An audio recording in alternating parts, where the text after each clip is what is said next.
Allô? Oui, bonjour, c'est le docteur Poloma de l'équipe mobile de soins palliatifs. Premier déplacement pour l'équipe mobile de soins palliatifs, direction le service de médecine polyvalente. Le docteur Poloma et ses collègues ont été appelés pour un patient atteint d'un cancer digestif qui progresse. C'est un patient alors qui a 72 ans, qui a déjà un cancer connu, qui a refusé la chimiothérapie, qui a évolué sur son cancer. Et du coup, là, on veut voir un petit peu avec lui quel est son projet de vie pour la suite. Bonjour. Bonjour, monsieur. Bonjour. On peut rentrer? Le ventre qui fait mal toujours? Non. Un petit peu? Non, ça fait pas mal. D'accord. Et vous me montrez le ventre là, alors ça vous gêne? Non, c'est pour manger. Et pour montrer que le ventre est gros, est-ce que vous avez envie de rentrer à la maison? Oui, je veux rester. Ah, vous voulez rester? D'accord. Ok. Parce que vous vous sentez mieux à l'hôpital, il y a moins de douleur? Il y a moins de bruit. Avec le traitement, c'est mieux. Moins de bruit? Oui, parce que les enfants, Ah, il y a des enfants à la maison? ils sont jeunes. Après quelques examens médicaux et vérifications du bien-être général du patient, Parce que là, je vous vois bien. c'est au tour de la psychologue d'intervenir. Précaution. Comment ça va aujourd'hui? C'est pas une question. Dieu est toujours présent, vous avez dit? Dieu merci. Oui. Quand on voit comment vous étiez auparavant et maintenant, et malgré tout, Dieu vous aide à supporter ce qui se passe. Voilà. C'est votre foi qui vous soutient dans ces moments difficiles. Un malade qui garde encore espoir en sa guérison. Alors, quand il refuse d'accepter la maladie, eh bien, nous aussi, on va au rythme de la personne. Donc, on ne devance pas la personne et on ne force pas non plus. On l'accompagne dans ce qu'elle vit. Et voilà, c'est le plus important pour nous. Pas d'arriver à une vérité qui nous arrange, mais celle qui est la plus protectrice, on va dire, pour la personne. Il faut laisser aussi un cheminement individuel se faire.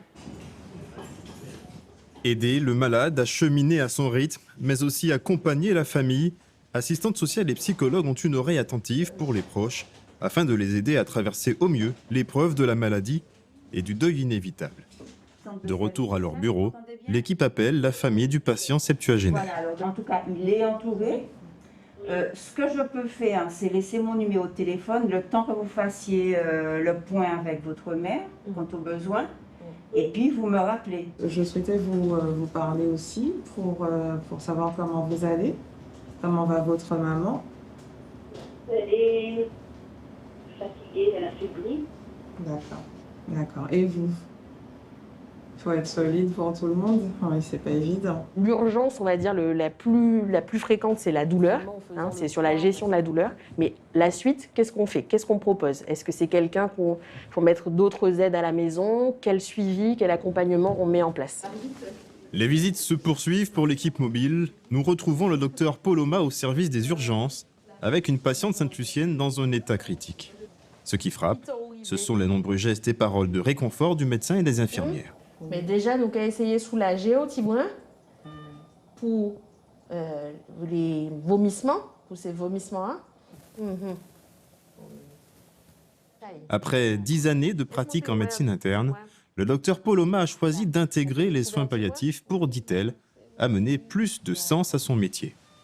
On va s'attarder sur des petits détails de savoir comment le patient dort, comment il vit moralement un petit peu la situation, comment sa famille vit la situation. Donc, les soignants s'en occupent aussi, mais ils ont moins le temps en fait, de s'attarder sur ces détails. Et nous, on va essayer d'établir un lien de confiance avec le patient pour qu'il justement il puisse nous dévoiler un petit peu son état d'âme, dans quel état d'esprit il se trouve. Travailler en unité de soins palliatifs a longtemps été le quotidien de Dr Eliane Cator. Ancienne responsable de l'équipe mobile du centre hospitalier du Saint-Esprit, elle consacre une grande partie de son temps à la formation dans ce domaine. Aujourd'hui, il s'agit des soins de bouche, des soins importants qui préservent le confort et la dignité du malade. Et puis, il y aura bien sûr les maladies parodontales qu'on verra tout à l'heure, les caries. Depuis 2 ans, elle a posé ses valises au sein de l'établissement Orchidée, un EHPAD unique en son genre sur l'île.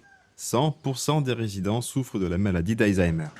On parle dès lors de soins palliatifs sur le temps long. La spécificité du soin palliatif gériatrique, c'est qu'il est souvent moins bruyant que, par exemple, dans d'autres circonstances, comme avec en cancérologie, on n'aura pas besoin de beaucoup de techniques, on n'a pas besoin de pompes à morphine, de choses comme ça en général, mais par contre toujours beaucoup, et ça c'est un petit peu la spécialité des EHPAD, c'est de l'accompagnement de relationnel. C'est vraiment au niveau de la relation, et puis toujours les soins du corps, ce sont des soins qu'on fait jusqu'au bout de la vie. Un encadrement qui semble apaiser les familles. Tatiana n'envisage pas l'après et veut profiter de ces moments de complicité avec sa belle-mère. Et au début, elle fredonnait certains morceaux. Et puis bon, c'est parti petit à petit, donc du coup je continue quand même. Et puis ça me fait du bien de venir avec elle, d'en profiter encore, quoi. Ça, c'est quelque chose que vous expérimentez quand vous travaillez en soins palliatifs. Là, on n'a plus le temps pour les chichis. Une fois que les personnes qui vont mourir, ou bien leur entourage, prennent conscience qu'il y a eu des séances, eh bien, ça donne une densité à la vie. C'est-à-dire, on comprend qu'il n'y a plus qu'une seule urgence, c'est celle d'aimer, en fait. Des instants précieux de bonheur et de partage, en dépit de la fatalité de la situation. Pour le docteur Cator, comme pour tous les soignants que nous avons rencontrés, l'accompagnement en soins palliatifs est plus qu'un métier, mais la vocation de toute une vie.